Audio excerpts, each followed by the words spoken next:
விமர்சனத்துக்கு பயந்தவர்கள் திராவிட கழகத்தை சேர்ந்தவர்கள் இல்லை, கலைஞரின் வாரிசுகள் இல்லை.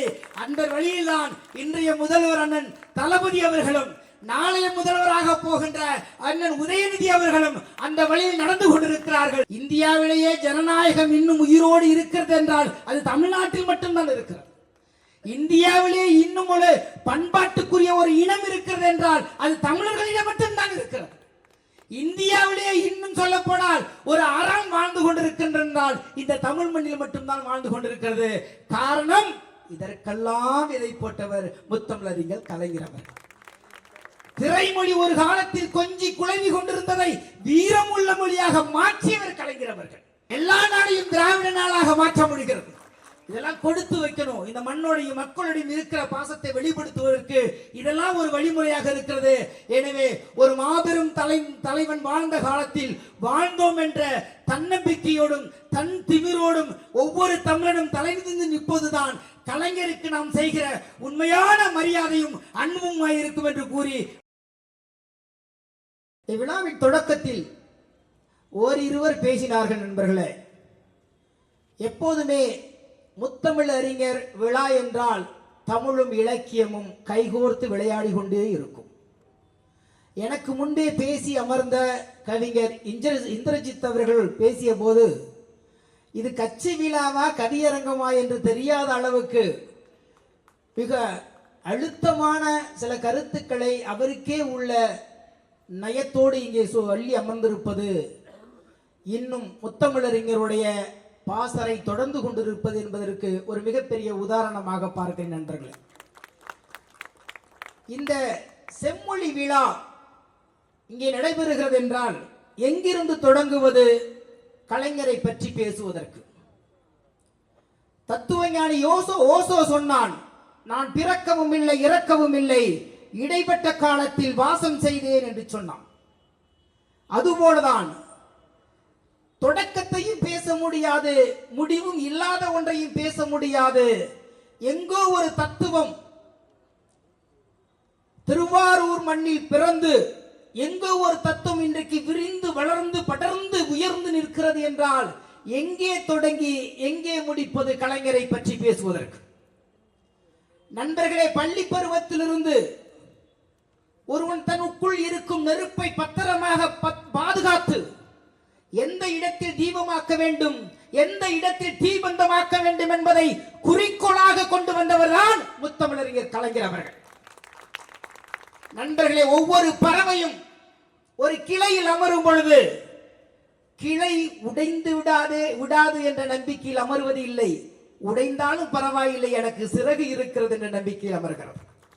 இந்த நம்பிக்கையை தான் டாக்டர் முத்தமிழறிஞர் கலைஞருடைய வாழ்க்கையினுடைய பயணத்தில் பார்க்கும். நண்பர்களே, எந்த சப்ஜெக்டை எடுத்தாலும் எந்த தொகுதியை பார்த்தாலும் மொழி போராட்டங்களாக இருக்கட்டும், இன போராட்டங்களாக இருக்கட்டும், சமூக போராட்டங்களாக இருக்கட்டும், எல்லா இடத்திலும் தனக்கென்று ஒரு ராஜபாட்டையை வளர்த்து கொண்டவர் முத்தமிழறிஞர் கலைஞர் அவர்கள். அவர் மட்டுமில்லை என்றால் இன்றைக்கு இந்த போராட்டங்களில் நீட்சி இருக்குமா என்று நமக்கு தெரியாது. இன்றைக்கு போராடுகிறோமே, மாநில சுயாட்சி என்று சொல்லிக் கொண்டிருக்கிறோமே, 1976 மாநிலங்களுக்கான சுயாட்சி வேண்டும் என்று அன்றைய ஒன்றிய பிரதமராக இருந்த அம்மையார் இந்திரா காந்தியிடம் முதலில் மாநிலங்களின் உரிமையை கேட்டு கோரிக்கை ஏற்றிய முதல் தலைவர் யார் என்றால் முத்தமிழறிஞர் கலைஞர். தொடங்கி வைத்ததை இன்றவரைக்கு நம்மால் தொடரக்கூடிய முடியவில்லை. எத்தனை மாநிலங்கள் தன்னுடைய உரிமைகள் பறிக்கப்பட்டது என்று இன்றைக்கு ஒன்றிய அரசிடம் கெஞ்சிக் கொண்டிருக்கிறோமே, இதற்கெல்லாம் விதை போட்டவர் எங்க ஆளு. ஆனால் அதை பாதுகாக்க முடியாமல் இன்றைக்கு பரிதவித்துக் கொண்டிருக்கும். மொழி போராட்டங்களில் ஒரு மனிதன், ஒரு தலைவன், ஒரு மிகப்பெரிய போராளி ஒரு மொழியை வைத்து ஒரு சமூகத்தை கட்டமைக்க முடியுமா என்றால் முடியும் என்று நிரூபித்தவர் முத்தமிழறிஞர் கலைஞர் அவர்கள். ஒரு தன்மானமிக்க ஒரு இனத்தை கொண்டு ஒரு மிகப்பெரிய சமூகத்தை கட்டமைக்க முடியும் என்றால் அப்படி கட்டமைத்தவர் முத்தமிழறிஞர் கலைஞர் அவர்கள். ஏன் என்று தெரியுமா? அவர் பாடம் கற்ற இடம் தெரியுமா? ஈவேரா பெரியார் என்ற ஒரு மிகப்பெரிய பல்கலைக்கழகத்தில் பாடம் கற்றவர். அதனுடைய தொடர்ச்சியாகத்தான் இன்றைக்கு ஆசிரியர் இங்கே அமர்ந்திருக்கிறார். எங்களுக்கெல்லாம் பெருமையாக இருக்கிறது. பெரியார் பக்கத்தில் உட்கார்ந்து இருக்கிறது மாதிரியே இருக்கு. எவ்வளவு போராட்டங்கள், எவ்வளவு விமர்சனங்கள், எவ்வளவு அவமானங்கள், 1000 அவமானங்கள் தன் மீது விழுந்தாலும் எல்லாவற்றையும் இந்த மக்களுக்காக, பொது வாழ்க்கைக்காக துறந்து விட்டு தான் கொண்ட பாதையில் நேர்கொண்ட பார்வையில் நிமிர்ந்த நன்னடையும் நிலத்தில் எவருக்கும் அஞ்சாறு செயலும் போல பாரதியோட வரிகளுக்கு ஏற்ப வாழ்ந்து கொண்டிருக்கின்ற ஒரு மிகப்பெரிய ஆளுமை மிக்க மேடையில் அமர்ந்து கொண்டிருக்கிறோம் என்கின்ற இருமாப்பு இருந்து கொண்டிருக்கிறது நண்பர்களே. எனவேதான் சொல்கிறேன், அறிஞர் அண்ணாவிடம் கற்றதை, ஈவேரா அவர்களிடம் கற்றதை இந்த சமூகத்துக்கு எப்படியாவது வடிகாலாக கொடுக்க வேண்டும் என்ற ஒற்றை நோக்கத்தோடு இன்றைக்கு கலைஞர் 60 ஆண்டு காலம் தன்னுடைய வாழ்க்கையில் எப்புறம் பார்த்தாலும் எவருக்காகவும் காம்ப்ரமைஸே இல்லை, எங்கேயுமே சமரசம் இல்லாமல் வாழ்ந்ததனால் தான் உலகத்திலேயே அதிக விமர்சனங்களால் அடிபட்டு அந்த விமர்சன கல்களை எல்லாம் அடுக்கி இன்றைக்கு தத்துவ கோட்டையை ஏற்றிய ஒரே தலைவர் என்றால் முத்தமிழர்கள் கலைஞர்கள் அவர்தான். அவருக்கு வந்த விமர்சனம் எல்லாம் 1% வந்துச்சுன்னா நம்ம 1 லட்சம் முறை தூக்கு போட்டு செத்துருக்கணும். அவ்வளோ விமர்சனங்கள், அவ்வளோ காழ்ப்புணர்வுகள், எல்லாவற்றையும் எப்போது இந்த பொது வாழ்வுக்கு வந்த பிறகு இந்த வீதியில் இறங்கி இந்த மக்களுக்காக குரல் கொடுக்க ஆரம்பித்தோமோ அந்த நிமிடமே எல்லாவற்றையும் தூக்கி பின்னாடி எறிந்துவிட்டு தான் கொண்ட நேர்கொண்ட பார்வையோடு நடந்த ஒரு மிகப்பெரிய தலைவரால் தான் இன்றைக்கு இவ்வளவு கட்டமைப்பாக ஒரு சமூகம் நிமிர்ந்து நிற்கிறது. இந்தியாவிலேயே ஜனநாயகம் இன்னும் உயிரோடு இருக்கிறது என்றால் அது தமிழ்நாட்டில் மட்டும்தான் இருக்கிறது. இந்தியாவிலே இன்னும் ஒரு பண்பாட்டுக்குரிய ஒரு இனம் இருக்கிறது என்றால் அது தமிழர்களிடம் மட்டும்தான் இருக்கிறது. இந்தியாவிலே இன்னும் சொல்ல போனால் ஒரு அறம் வாழ்ந்து கொண்டிருக்கின்றால் இந்த தமிழ் மண்ணில் மட்டும்தான் வாழ்ந்து கொண்டிருக்கிறது.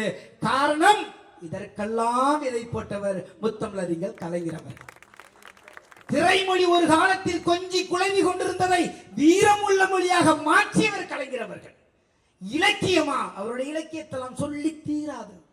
அண்ணன் அமைச்சர் அண்ணன் சொன்னார் 15 நிமிடம் எடுத்துக்கங்க கவிஞரேனார். ஆனால் எங்களுக்காக 4 மணி நேரம் தேவைப்படுகிறது. அவர் இலக்கியங்களையும் அவருடைய சொல்லாற்றலையும் எழுத்தாற்றலையும் செயலாற்றலையும் வீரமிக்க போராட்டங்களையும் வகுத்து சொல்லுவது என்றால் பல மணி நேரம் தேவைப்படுகிறது. நேரம் கருதி சொல்லுகிறேன். எப்புறமும் மொழி, இனம், சமூகம், அரசியல், போராட்டம் எல்லா வகையிலுமே தன்னை முழுமையாக அர்ப்பணித்துக் கொண்டிருந்தவர் டாக்டர் கலைஞர் அவர்கள். எனவேதான் இன்றைக்கு ஒரு மூத்த மொழியின்கான முன்னோடியாக இன்றைக்கு இருந்து கொண்டிருக்கிறார் என்றால், இன்றைக்கு இன்னும் நாம் உயிரோடு தமிழை வைத்திருக்கிறோம் என்றால் முதலில் விதை போட்டு நீர் ஊற்றியவர் கலைஞர் அவர்கள். அவர் பிடித்த அந்த எழுதுகோள் தான் இன்றைக்கு தூக்கி பிடித்துக் கொண்டிருக்கிறது. தமிழனையும் தமிழர்களையும் தூக்கி பிடித்துக் கொண்டிருக்கிற நண்பர்களே.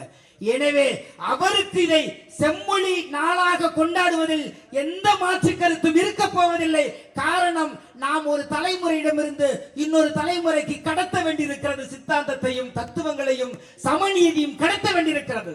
எனவேதான் அவர் ஒரு புள்ளி வைத்து ஒரு கோடு போட்டார். நாமெல்லாம் ரோடு போடுவோம் என்று காத்திருக்கிறார். ஆனால் இன்னும் அவர் கோட்டிலேயே நடந்து கொண்டிருக்கிறோம். காரணம், இந்த மண்ணின் மீது மக்கள் மீது நேர்மையுள்ள ஒரு தலைவன் கிடைப்பது அபூர்வம். இந்த நூற்றாண்டின் மிகச்சிறந்த ஒரு தலைவராக நாம் அவரை எப்போதோ கொண்டாடி இருக்க வேண்டும்.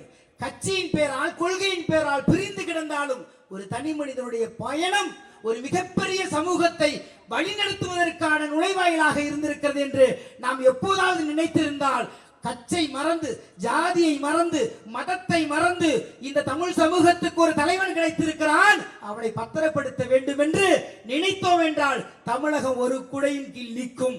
அப்படி நிற்கும் போதுதான் நம்மளுடைய பலம் தெரியும், நம்மளுடைய எதிர்காலத்தினுடைய வழி தெரியும்.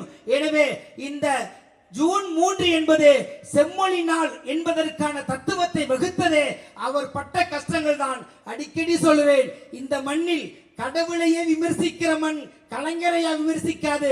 விமர்சனத்துக்கு பயந்தவர்கள் திராவிட கழகத்தை சேர்ந்தவர்கள் இல்லை, கலைஞரின் வாரிசுகள் இல்லை.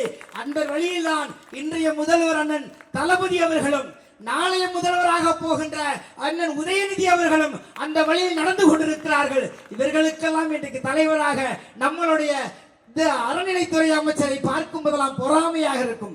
எப்படி இந்த 5 ஆண்டு தொடக்கத்தில் இருந்து இன்று வரைக்கும் எல்லா நாளையும் உங்களால் திருவிழாவாக மாற்ற முடிகிறது, எல்லா நாளையும் திராவிட நாளாக மாற்ற முடிகிறது.